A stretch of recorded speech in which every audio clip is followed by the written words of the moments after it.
በረሃብ ልሞት ነው እውቁ ሼፍ ጉድ አሰማ። ሼፍ ዮሐንስ የ5 ዓመት ታናሹ ምግብ ከለከለችኝ በማለት ወደ ማህበራዊ ሚዲያ ብቅ ብሎ ፍረዱኝ ማለቱ አነጋጋሪ ሆነ።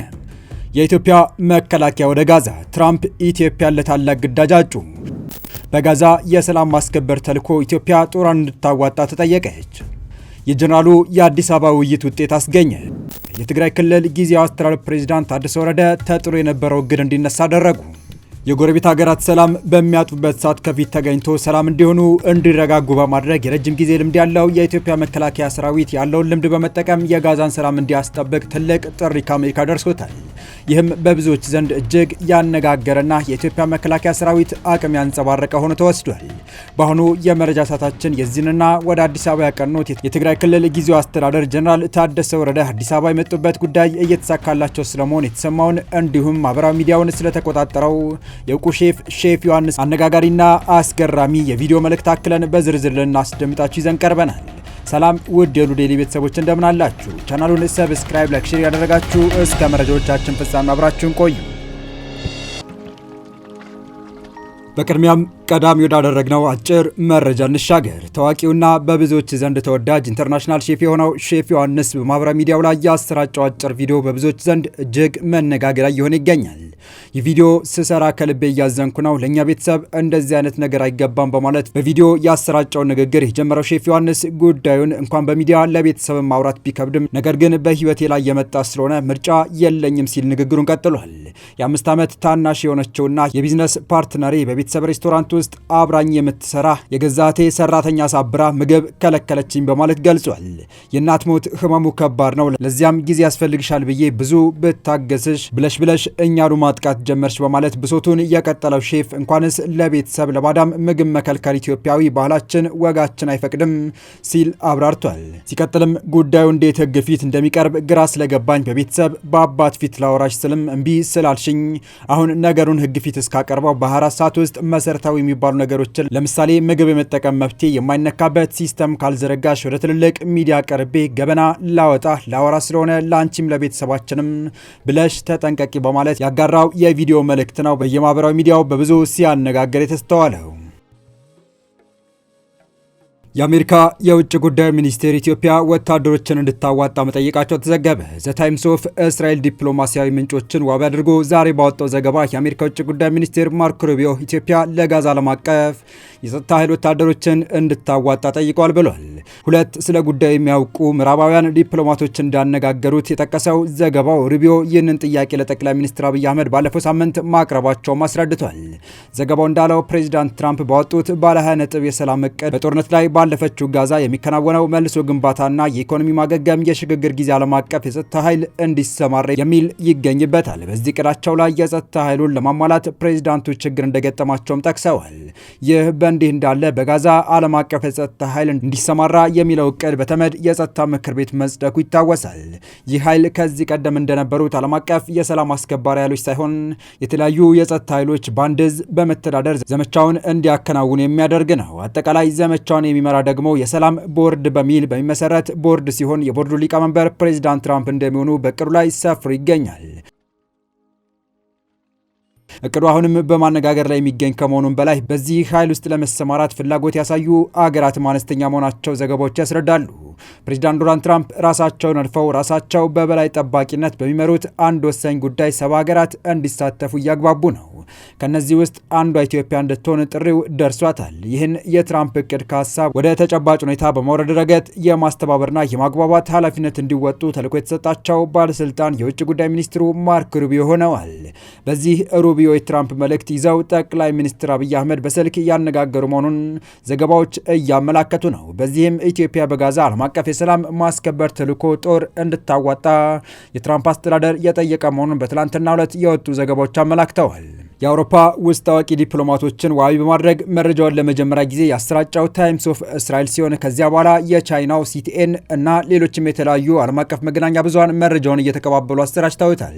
እንደ ዘገባው ከሆነ ጥያቄ የቀረበላቸው ጠቅላይ ሚኒስትር አብይ አህመድ ሲሆኑ ጥያቄ አቅራቢ ደግሞ የአሜሪካ የውጭ ጉዳይ ሚኒስትር ማርኮ ሩቢዮ ናቸው። የታይምስ ኦፍ እስራኤል ዘገባ ጥያቄ የቀረበው በዚህ ሳምንት መጀመሪያ መሆኑን አክሎ አመላክቷል። ለጉዳዩ ቅርበት ያላቸው የምዕራባዊ ዲፕሎማት መረጃውን አድርሶኛል ያለው ታይምስ ኦፍ እስራኤል ጥያቄውም የቀረበው ለ2 ዓመታት ያህል የተካሄደውን የጋዛውን ጦርነት ለማስቆም ፕሬዚዳንት ዶናልድ ትራምፕ ይፋ ያደረጉትን ባለ 20 ነጥብ የሰላም ስምምነት እቅድ ተከትሎ መሆኑን አክለዋል። በዚሁ ባለ 20 ነጥብ የሰላም እቅድ ውስጥ አንደኛው ነጥብ የጋዛን የሽግግር ጊዜ በበላይነት የሚቆጣጠር ራሱን የቻለ ዓለም አቀፍ የሰላም አስከባሪ ኃይል ተቋቁሞ ወደ ጋዛ እንዲገባ ማድረግ ነው። ታይምስ ኦፍ እስራኤል በዚሁ ዘገባ ኢትዮጵያ በበርካታ የአፍሪካ ሀገራት ግጭቶች ውስጥ በነበሩበት ጊዜ የማረጋጋት ሂደቶች፣ የሰላም ማስከበር ሂደት ውስጥ ከፍ ያለ ተሳትፎ ያላት ሀገር መሆኗን አመልክቷል። ዘገባው ፕሬዚዳንት ትራምፕ ባለ 20 ነጥብ የሰላም እቅድ ተከትሎ በርካታ ሀገራት በዚሁ የሰላም ማስከበር ተልዕኮ ጦር ልከው ተሳትፎ ለማድረግ ፍላጎት አለመሳየታቸውንም አክሏል። እስካሁን ባለው ሁኔታ በዚህ ጉዳይ ላይ በኢትዮጵያ በኩል ያለው ምላሽ በተመለከተ ምንም የተባለ ነገር የሌለ መሆኑም ይኸው ዘገባ አክሎ አመልክቷል። የዘገባውን በስፋት መሰራጨት ተከትሎም እስካሁን ባለው ሁኔታ በኢትዮጵያ መንግስት በኩል የተሰጠ ማረጋገጫ ሆነ ማስተባበያ የለም። የዛሬ ወር አካባቢ በተመሳሳይ መልኩ ከዚሁ ከጋዛ የሰላም ማስከበር ተልዕኮ ጋር በተያያዘ አንድ ዘገባን ያስነበበው ዎል ስትሪት ጆርናል የፕሬዚዳንት ዶናልድ ትራምፕ አስተዳደር ለ70 ሀገራት ጥያቄ ያቀረበ መሆኑን አስታውቋል።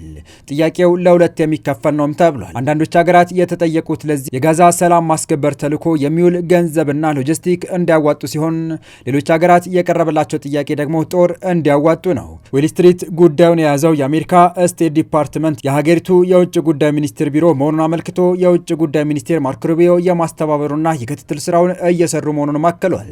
ዎል ስትሪት ጆርናል ለስቴት ዲፓርትመንት ጥያቄ ካቀረበላቸው ሀገራት መካከልም ፈረንሳይ፣ ጣሊያን፣ ኤልሳልቫዶርና ማልታ ይገኙበታል። ዘገባው በተለይ የመካከለኛው ምስራቅ ያሉ የገንዘብ አቅም ያላቸው አረብ ሀገራት ድጋፋቸውን የመስጠት ፍላጎት እያሳዩ ያሉት በገንዘብ ነውም ብሏል። በዚህም ሀገራቱ ከትራምፕ አስተዳደር ጋር በቅርበት እየሰሩ መሆኑን ጠቁሟል። አሁን ባለው ሁኔታ ጋዛ ከፊሉ በሐማስ ከፊሉ ግዛት ደግሞ በእስራኤል ጦር እጅ ይገኛል። በቀጣይ መረጃ ከቀናት በፊት ከመቀለ አዲስ አበባ የገቡት የትግራይ ጊዜያዊ አስተዳደር ፕሬዚዳንት ሌተር ጀነራል ታደሰ ወረደ ከባድ ስራ ላይ መሆናቸው ተነገረ። በርከት ያሉ የትግራይ ጥያቄዎችን ይዞ ወደ አዲስ አበባ ያቀኑት ጀነራል ታደሰ በአንድ ወሳኝ ጉዳይ ስኬት አስመዝግበዋል። የጀነራሉ ጥያቄዎች ፖለቲካዊና ኢኮኖሚያዊ ይዘት ያላቸው ናቸው። ከነዚህ ውስጥ የኢኮኖሚ አቅጣጫ ጥያቄ በከፊል ምላሽ እንደተሰጠውም ታይቷል።